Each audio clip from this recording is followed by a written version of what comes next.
Doctor, आपने arthritis क्यों होता है, आर्थराइटिस क्या होता है, इसके बारे में तो हमें बता दिया। लेकिन अगर किसी पेशेंट को पता चले कुछ परेशानियां हो जाए और वो डॉक्टर के पास आ जाए, तो उसे किस तरह से या फिर कौन से टेस्ट करवाते हैं?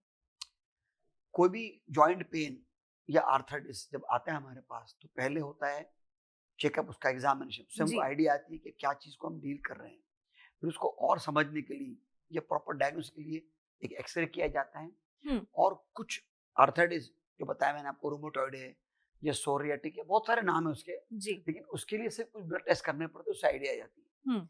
अगर और सीवियर केस है तो फिर एमआरआई या कुछ और करके मालूमात किया जाता है उस बारे में। एक बार हमको डायग्नोस मिल जाए ये कौन सा टाइप का आर्थराइटिस है, फिर हम उसको उस तरह ट्रीट करते हैं। जी। और ट्रीटमेंट में फिर दवाएं तो आती ही हैं। जी। दवाएं कब तक लेना, कितनी लेना, उसके साथ में रेस्ट भी आता है।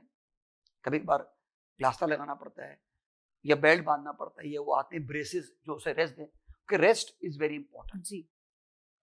कोई भी जॉइंट या बोन प्रॉब्लम में के इलाज में basic as a first aid चावल जरूरी है। चावल क्यों? नहीं पता चावल मुझे। क्या होता है? राइस। हाँ। राइस जरूरी है। राइस क्यों जरूरी है? R for rest, I for ice, C for compression, पट्टा बांधो, और ई फॉर एलिवेशन। तो जी। ये चार चीज आप करोगे तो फर्स्ट एड शुरू हो गया आपका। जी। कि भाई ये जॉइंट पे इसको रेस्ट दो, इसको इस्तेमाल मत करो, बर्फ सेक करो। अगर इंजरी है, नहीं भी इंजरी तो बर्फ काम करता है, पेन कम कर जाता है, स्वेलिंग कम कर जाता है। हम्म। कॉम्प्रेशन, एक पट्टा बांधो ताकि और रेस्ट मिले। जी। और उस चीज को ऊपर कर दो ताकि सूजन कम हो जाए बाय ग्रेविटी। जी। हाथ है तो स्लिंग बांध दो, पैर है तो तकिए पर रख दो ऊंचा। तो राइस, चावल हमेशा हेल्प करेगा आपको। जी। तो राइस का ध्यान रहे। तो ये शुरू हो गया फर्स्ट एड। फिर हमारे पास आए, फिर हमने भी रेस्ट दिया, हमने भी बताया आइस वगैरह क्या कराना है, हमने पट्टा बांधा, कॉम्प्रेशन, साथ में दवाई दी, बताया डायग्नोसिस क्या है, क्या ग्रेड का है, और उसका इस तरह इलाज किया। और फिर एक बार ठीक हो गया तो फिर उसको मेंटेन करता ताकि दोबारा ना हो। जी। यहाँ ट्रीटमेंट शुरू होता है। जी। अगर वात का असर है, रिमोटॉइड है, तो उसकी दवाएं कुछ चालू नहीं चाहिए, बार बार टेस्ट करना है। कुछ सिम्टम्स है, बताते हैं भैया जल्दी आना हमारे पास। जी। और कोई आर्थराइटिस है तो उसके लिए फिजियोथेरेपी होती है, एक्सरसाइज करो। अगर सीवियर है तो पट्टा पहनो ताकि और ना बिगड़े, जी। और ना बिगड़ने देना और वापस नहीं आना। ये लास्ट स्टेज है इलाज का जो बहुत जरूरी है। जी। तो फिजियोथेरेपी भी आता है। कई बार लिगामेंट स्ट्रेन होते हैं, उसके विटामिन देने पड़ते हैं। अंदर जो जेल चला गया है उसके देने पड़ते हैं। जी। आजकल जेल के आते भी इंजेक्शन, जो हम खास करके नी में डालते हैं। जी। हर केस में काम नहीं आता, लेकिन केस बेस्ड है वो, किस केस में बहुत काम आता है। जेल डाल दें तो लुब्रिकेट भी होता है, दोनों हड्डियां दूर हो जाती है, घसना कम हो जाता है, जी। पेन कम हो जाता है, और उसकी वजह से जो अंदर का लुब्रिकेशन है वो भी नया बनना शुरू होता है। जी। एक और ट्रीटमेंट भी जो आया है ना, वो स्टेम सेल्स है। इसमें जो अंदर की हड्डियां घस गई हैं को रिपेयर करना है। जी। पर जैसे एज हो गई है तो अब एज में रिपेयरिंग शुरू है, वो स्टेम सेल्स कम है। तो हम पेशेंट्स का ब्लड लेके, उसको बोलते हैं पीआरपी, उसको निकालते हैं, उसके अंदर से स्टेम सेल या प्लेटेट रिच प्लाज्मा निकालते हैं, उसको हम इंजेक्ट करते हैं जॉइंट में। तो वो और जेल मिलके लिबरेट भी करता है और उसको हील भी करता है। ये हर जी। केस में फायदा नहीं करता, मगर केस बेस्ड है। जी। तो जहां पर हमको लगता है कि ये बच जाएगा जॉइंट, हम ये करते हैं। जी। नहीं तो लास्ट स्टेज में जब बहुत खराब हो गया जॉइंट तो फिर नी रिप्लेस करना पड़ता है। उसके लिए हम फिर नी हुआ या हिप हुआ, वो जॉइंट को रिप्लेस करके आर्टिफिशियल नी डाल देते हैं, या शोल्डर डालते हैं, जी। या हिप डालते हैं, ताकि उनका पेन कम हो जाए। जी। डॉक्टर, जैसे पहले आपने बताया था कि जैसे बड़े जॉइंट्स में आर्थराइटिस होता है, वैसे ही छोटे जॉइंट्स में भी आर्थराइटिस हो सकता है। तो क्या उसकी ट्रीटमेंट अलग-अलग होती है? बिल्कुल। छोटे जॉइंट का आर्थराइटिस जो है वो मोर ऑफ रूमेटिक है, स्मॉल जॉइंट्स, क्योंकि वो नॉर्मली वो वेट बेरिंग नहीं है, जी। उनका उससे नहीं होगा। उनमें कुछ वात का असर आता है, वो आता है, उनको इफेक्ट करता है। तो जी। उसमें आपने देखा होगा कई लोगों के हाथ टेढ़े हो गए हैं, जी। वो वो रूमेटिक आर्थराइटिस जो ट्रीट नहीं किया गया उसको। अगर ट्रीट करे पहले से तो वो रुक जाता है, उसको होल्ड करते हैं। कई बीमारियों को रोक देना वहीं पर ही इलाज है। जी। कई बार रिकवर नहीं हो पाता पूरा नॉर्मल, बट अगर हम उस बीमारी की जो प्रोग्रेस है, जो ढलान पे आ रहा है, उसको हम रोक दें तो और नीचे नहीं जाता और वर्ष नहीं होता है। तो जी। स्मॉल जॉइंट में ये हो रहा है। बेसिकली कभी कभार जो मसल्स और टेंडन्स, ये देख रहे हैं आप, ये मैं हिला रहा हूँ, तो मसल तो यहाँ पर है, लेकिन यहाँ पर वो टेंडन है, जो वाइट स्ट्रक्चर है, जी। जो हिला रहे हैं उनको, ये बोन पे चलते हैं। तो आजकल मोबाइल पे ज्यादा इस्तेमाल हो रहा है, जी। तो वो ओवर यूज हो रहा है। तो जो मैं 60 साल में कर रहा था, अब मैं 30 साल में कर दिया मैंने। तो ये यहाँ का पेन, यहाँ का पेन, ये आर्थराइटिस, ये होता है बिकॉज ऑफ रिपीटेशन। इसको बोलते हैं रिपीटेटिव मोशन इंजरीज, जी आप एक ही काम को बार बार करे जा रहे हैं तो वो चीज घसती है। जी सब मैं गाड़ी चलाऊं एक ही टायर पे, तो ये टायर घस जाएगा, 3 टायर नहीं घसेंगे। जी तो ये आजकल के जो प्रोफेशन में या आते हैं कॉल ऑक्यूपेशनल हैजार्ड्स, वो आप यूज कर रहे हैं।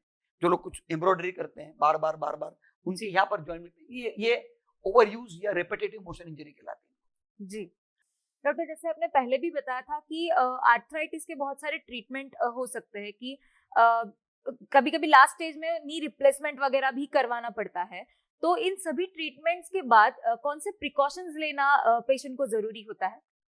ट्रीटमेंट के बाद के प्रिकॉशंस अलग है और ना हो उसके अलग प्रिकॉशंस है जी। तो पहले तो होए क्यों, आइडिया है कि अपन प्रिवेंट करें उसको जी। वो नौबत ही ना आए, वो स्टेज ही ना आए कि हमको चेंज करना पड़े। क्योंकि एक बार आपने ज्वाइंट चेंज कर लिया तो अब आप ज्वाइंट जो आर्टिफिशियल पे हो उस पर मूवमेंट कम होगी, आप नीचे नहीं बैठ पाओगे, कुछ जॉइंट्स अलाउ करते हैं कुछ जॉइंट्स अलाउ नहीं करते हैं जी। फिर संभालना पड़ेगा। और ये आर्टिफिशियल है, इसका भी अपनी एक लाइफ है जी। 15-20-30 साल, वो घसेगा। जी। जब नॉर्मल घस रहा है तो मेटल ऑन प्लास्टिक है तो ये और घसेगा, तो इसको भी चेंज करना पड़ता है। फिर ये होता है लूज, इसको फिट किया गया है ना पकड़े, ऑपरेशन के बाद तुरंत इन्फेक्शन हो जाता है, वो प्रॉब्लम है। जी।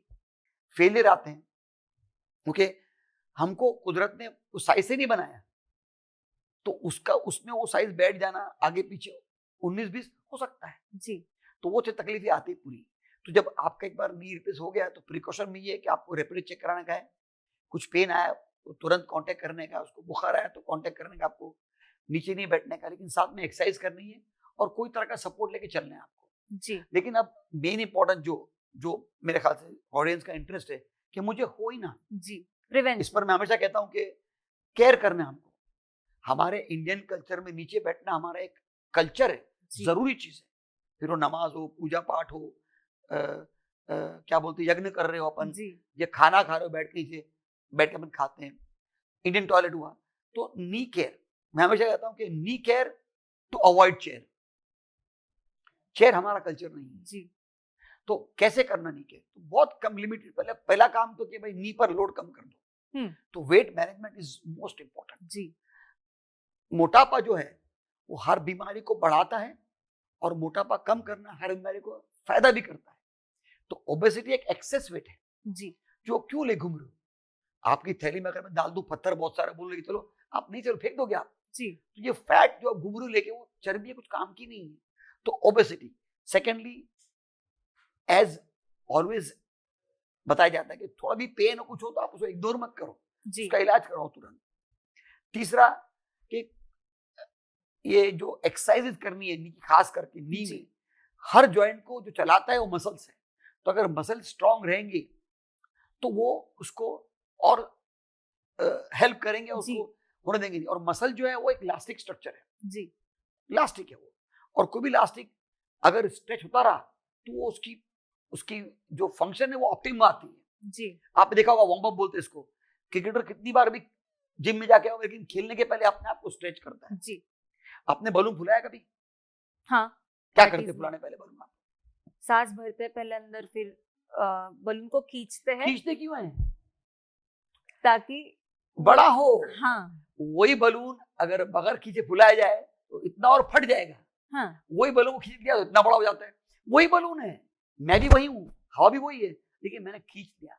तो इलास्टिक जब स्ट्रेच करो उसको तो उसकी तो वैसे ही मसल स्ट्रेच करो, सुबह उठो थोड़ा स्ट्रेच कर लो जी। जहां तक मेरा ख्याल है हमारे जो कल्चर में ही जो पूजा पाठ है, जो नमाज है, ये सब स्ट्रेचिंग है, हम करते नहीं जी। एक बार स्ट्रेच मॉर्निंग में ताकि आप रेडी जाओ, और एक बार स्ट्रेच रात को सोने के पहले ताकि सारा जो टॉक्सिन है वो मसल से निकल जाए। 2 बार स्ट्रेच करो तो फुग्गा कैसा प्यारा फूलता है।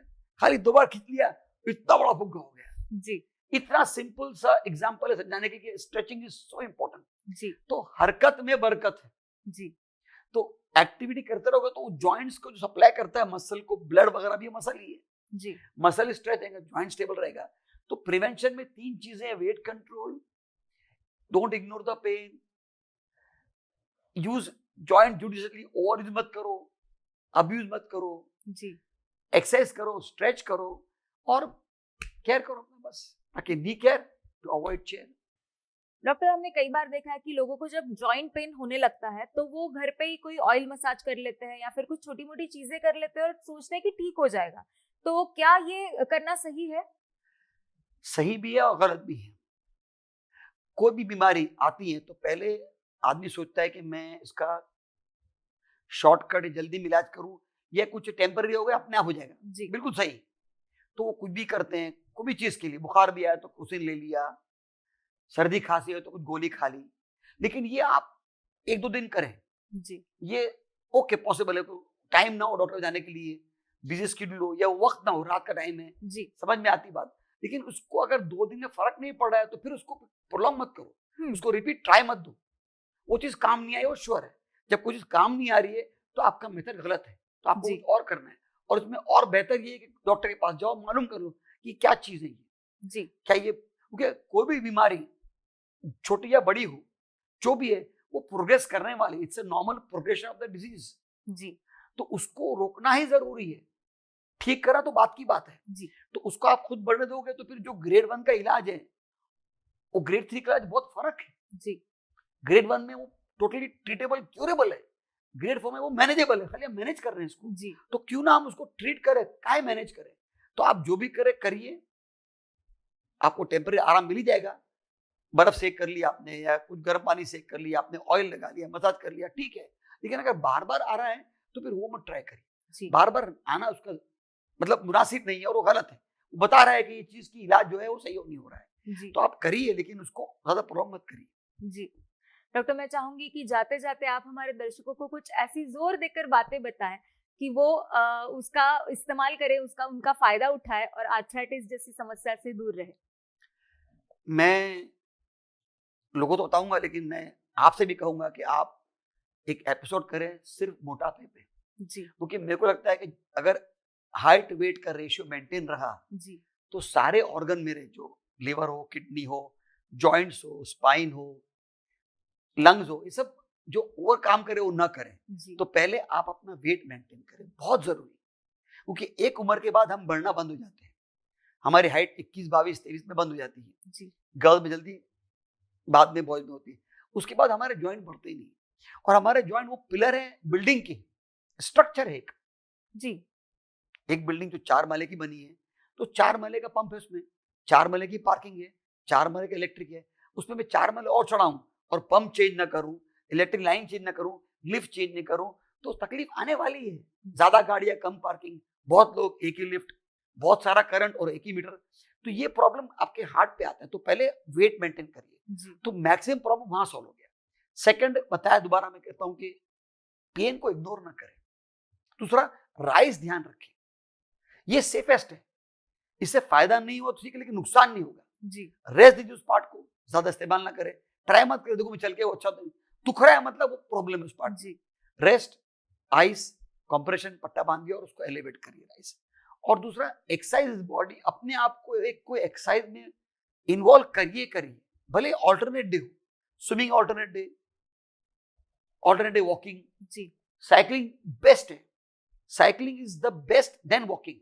क्योंकि साइकिल में आपका वेट 2 पहिए और 2 पैर ले रहे हैं, मतलब डिवाइड हो गया वेट। वॉकिंग में आपके दोनों पैर काम कर रहे हैं। तो साइकिलिंग पे सुबह जाइए शॉपिंग करने के लिए, कुछ छोटी चीज नजदीक जाना हो तो, या एक राउंड मार ली साइकिल का, तो कोई भी एक्सरसाइज अपने आप में डाल लीजिए, कोई स्पोर्ट्स एक्टिविटी डाल लीजिए अपने आप में। जी। हफ्ते में 3 बार भी काफी है, तो वो रिप्लेस करता है। स्ट्रेच करिए, सुबह से बताया मैंने, पलंग पे बैठे बैठे स्ट्रेच करिए, आप चेस्ट बॉडी को स्ट्रेच करिए, मसल्स को, तो मसल होंगे स्ट्रेच, बताया मैंने इस तरह, तो वो और फायदा करेंगे आपको। और डोंट इग्नोर पेन। जी। दर्द एक नेमत है, एक ब्लेसिंग है। अगर दर्द ना हो तो अटैक के पेशेंट वहीं मर जाएंगे। वो दर्द लेके भाग के आते हैं, फिर ECG होता है और फिर एंजियोप्लास्टी में बच जाते हैं। जी। वही दर्द की अपेंडिक्स लेके आते हैं, वरना फट जाता है अपेंडिक्स। वही दर्द बच्चा पैदा करता है, लेबर पेन। जी। अगर पेन ना आए तो बच्चा मर जाएगा अंदर। माँ को एक ही चीज बताती है कि दर्द आए तो भागती है वो डिलीवरी के लिए, लेबर पेन देना पड़ता है। तो पेन एक तरह की ब्लेसिंग है फ्रॉम द बॉडी, एक अलार्म है। जी। अलार्म बजा, बंद करके फिर सो गए आप, तो नुकसान आपका है। तो अलार्म बजे बॉडी का, तो उससे बराबर से केयर कीजिए। सही चीज दिखाई, मोबाइल जाता है रिपेयर के पास, गाड़ी जाती है मैकेनिक के पास, आप जाइए डॉक्टर के पास। जी। डिले मत करिए। जी। Thank you so much doctor, आप यहाँ पर आए, आपने बहुत ही अच्छी जानकारी दी, इसके लिए आपका बहुत बहुत शुक्रिया। आप लोगों को शुक्रिया, और आप लोग को शुक्रिया जो सुन रहे हैं, और शुक्रिया तब कामिल होगा जब आप इसको यूज करेंगे, अपनाएंगे, औरों को बताएंगे, और एक हेल्दी वर्ल्ड बनाएंगे, और डॉक्टरों से बचेंगे। दोस्तों, आज के एपिसोड में डॉक्टर अब्बासी ने हमें आर्थराइटिस के बारे में जो जानकारी दी वो आपके लिए जरूर फायदेमंद साबित होगी। तो ऐसी ही और जानकारी लेने के लिए हम मिलेंगे संजीवनी के अगले एपिसोड में। तब तक अपना ख्याल रखिए।